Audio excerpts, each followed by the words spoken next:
It's finally time to take out the engine in my 2003 Subaru Impreza WRX, is what I would say if it hadn't been raining for the past 4 days.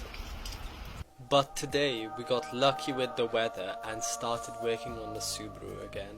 First, I took out the coil packs and spark plugs on both sides and did a cold compression test, resulting in 134 psi for the front left, 134 psi for the back left, 127 psi for the front right, and 123 psi for the back right. Next on our list was taking out everything that's in the way of us being able to pull the engine. I started on the AC compressor whilst my dad took out the air filter. Then we both moved on to the coolant tank and the power steering pump. And yes, that is power steering fluid dripping down there. Ignoring that, we then moved on to the radiator, which admittedly we should have done first. Moving to the back right side of the engine bay, I took off the fuel pipes, and if you do this, be careful with the leftover fuel leaking out of the pipes.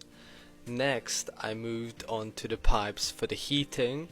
Afterwards, we took off the ground cable on the starter motor, then took out the 2 bolts holding it in, and with some not so gentle hammering, it finally decided to come off.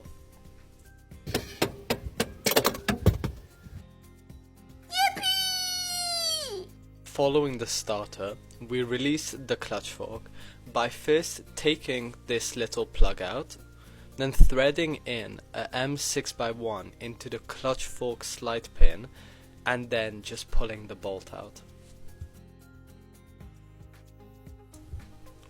To finish for the day, we took the bolts and nuts out from the downpipe which connects to the turbo.